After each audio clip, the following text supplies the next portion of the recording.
அனைவருக்கும் வணக்கம். திமுக கூட்டணியில் இடம்பெற்றுள்ள காங்கிரஸ் கட்சிக்கு 28 இடங்கள் ஒதுக்கப்பட்டுள்ள நிலையில் கிருஷ்ணகிரி மாவட்டத்தில் ஒரு தொகுதியை காங்கிரஸ் கேட்டு வருகிறது. ஒருவேளை வேப்பனஹள்ளி தொகுதி காங்கிரஸ் கட்சிக்கு ஒதுக்கப்பட்டால் யாருக்கெல்லாம் வாய்ப்பு இருக்கிறது என்பது குறித்து இந்த வீடியோவில் பார்க்கலாம்.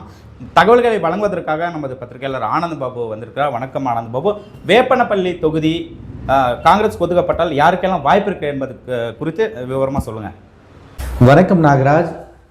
திராவிட முன்னேற்ற கழக கூட்டணியில் இடம் பிடித்துள்ள காங்கிரஸ் கட்சி இந்த முறையாவது வேப்பனஹள்ளி தொகுதியை கேட்டு பெற வேண்டும் என்பதில் மும்முரம் காட்டி வருகிறார்கள்.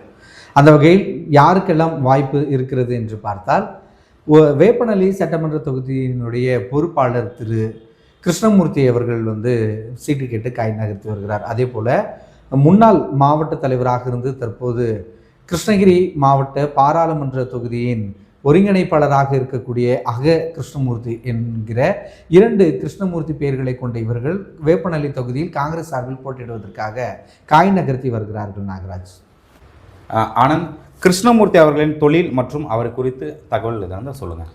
நாகராஜ், கிருஷ்ணமூர்த்தி அவர்கள் சூளகிரி அடுத்த கிருஷ்ணாபாளையம் என்னும் கிராமத்தை சேர்ந்தவர். இவரது தந்தை காந்திய சிந்தனை கொண்டு காங்கிரஸ் கட்சியினுடைய தொடக்கத்திலிருந்து அவர் பணியாற்றியிருக்கிறார். அதே போல இவர் வளரும் வயதிலிருந்தே காங்கிரஸ் கட்சியின் மீது தீராத பற்று கொண்டு மாணவர் பருவத்தில் முதலிருந்தே இவர் காங்கிரஸ் கட்சிக்காக பணியாற்றி தற்போது வரை காங்கிரஸ் கட்சியிலேயே பணியாற்றி வருகிறார். இவர் ME MBA பட்டதாரியான இவர் தனியார் தொழிற்சாலையில் பணியாற்றி வந்த நிலையில் அந்த பணியெல்லாம் விட்டுவிட்டு தற்போது காய்கறி மண்டியை ஒன்றை நடத்தி வருகிறார். அதே போல ரியல் எஸ்டேட், விவசாயம் போன்ற தொழில்களை செய்து வருகிறார். நாகராஜ், திரு கிருஷ்ணமூர்த்தி அவர்கள் என்னென்ன பொறுப்பில் இருந்துள்ளார்? நாகராஜ், கிருஷ்ணமூர்த்தி அவர்கள் கல்லூரி காலத்திலிருந்தே மாணவர் பருவத்திலிருந்தே அவர் காங்கிரஸ் என்றாலும் கல்லூரி காலத்தில் தான் தன்னை முழுமையாக காங்கிரஸ் கட்சியில் இணைத்துக் கொண்டு பணியாற்றியிருக்கிறார்.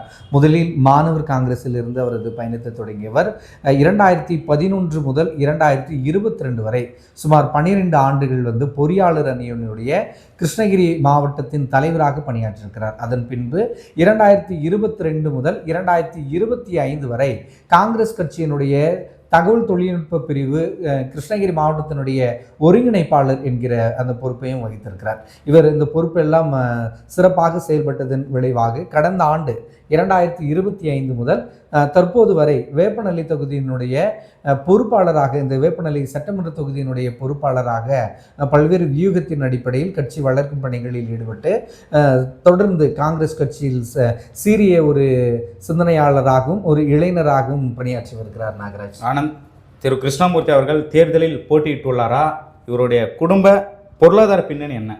நாகராஜ், கிருஷ்ணமூர்த்தி அவர்கள் தேர்தலில் போட்டியிட்டிருக்கிறார் என்றால் அவர் கடந்த 2021 சட்டமன்ற தேர்தலில் இந்த தொகுதி வேப்பனஹள்ளி தொகுதி காங்கிரஸ் கட்சிக்கு ஒதுக்காத நிலையில் அவர் சுயேட்சையாக போட்டியிட்டார் என்றால் பிரச்சாரம் செய்ததோ அதற்கான அந்த எதுவுமே இல்லை.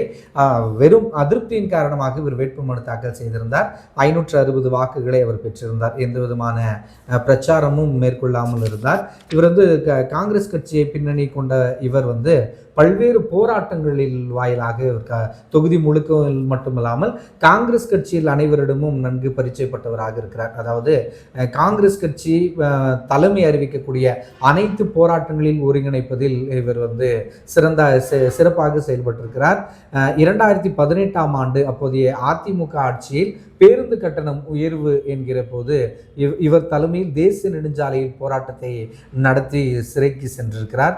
அதே போல ராகுல் காந்தி அவர் தகுதி நீக்கம் அவர் வகித்து வந்த நாடாளுமன்ற உறுப்பினர் என்கிற பதவியை பாஜக அரசு தகுதி நீக்கம் செய்த போது அதற்கு எதிராக இவர் ரயில் மறியல் போராட்டத்தில் ஈடுபட்டு சிறைக்கு சென்றிருக்கிறார். இது போன்ற பல்வேறு போராட்டங்களை முன்னெடுத்திருக்கிறார். குறிப்பாக ராகுல் காந்தி அவர்கள் நாடு முழுவதும் பாரத் ஜோடா யாத்திரை என்கிற யாத்திரையை மேற்கொண்டார்.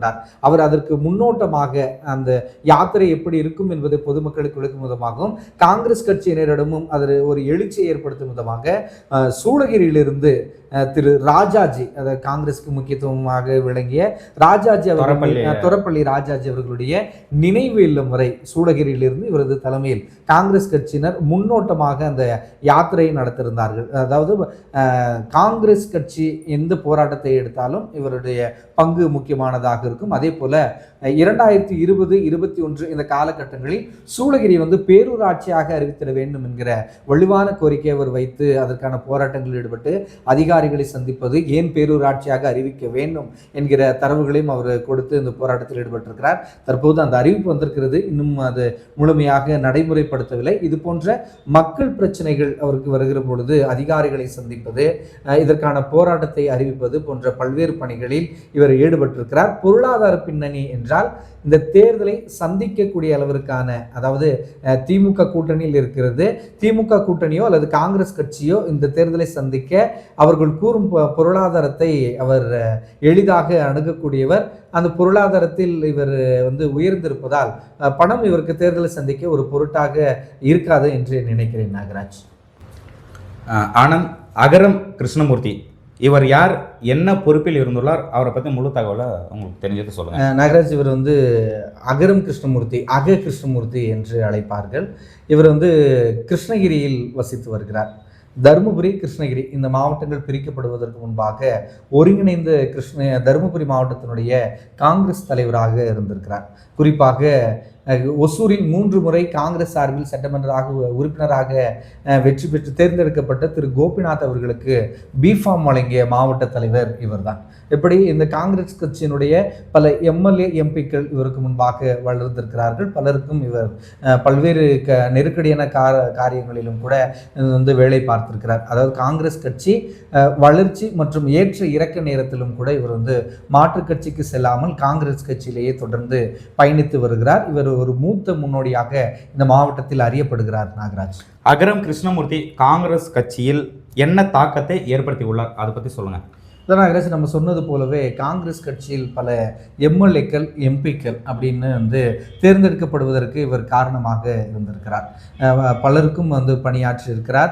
தற்போது இவர் கிருஷ்ணகிரி மாவட்டத்தினுடைய நாடாளுமன்ற பொறுப்பாளராக, அந்த நாடாளுமன்ற தொகுதிக்குட்பட்ட ஒருங்கிணைப்பாளராக இருந்து வருகிறார். தற்போது நடந்த 2024 நாடாளுமன்ற தேர்தலிலும் கூட கிராமங்கள் தோறும் காங்கிரஸ் கட்சிக்கான அந்த கட்டமைப்பை ஏற்படுத்தியவர், அதுக்கான குழுவை அமைத்தவர், ஒருங்கிணைத்தவர் என்கிற பல பணிகளை இந்த தேர்தலிலும் அவர் செய்திருக்கிறார். இவர் சொன்னாலே பலருக்கும் தெரியும் வகையில் மாவட்டம் முழுவதும் ஒன்றிய தலைவர்களை நியமித்தது, 2 மாவட்டங்களில் உள்ள காங்கிரஸ் கட்சியினுடைய வளர்ச்சிக்கு முக்கிய பங்காற்றியது என்ன, இந்த காங்கிரஸ் கட்சியில் ஒரு பேர் சொல்லும் அளவிற்கான தாக்கத்தை அவர் ஏற்படுத்தியிருக்கிறார். நாகராஜ், அகரம் கிருஷ்ணமூர்த்தி அவர்கள் ஏதேனும் தேர்தலில் போட்டியிட்டுள்ளாரா?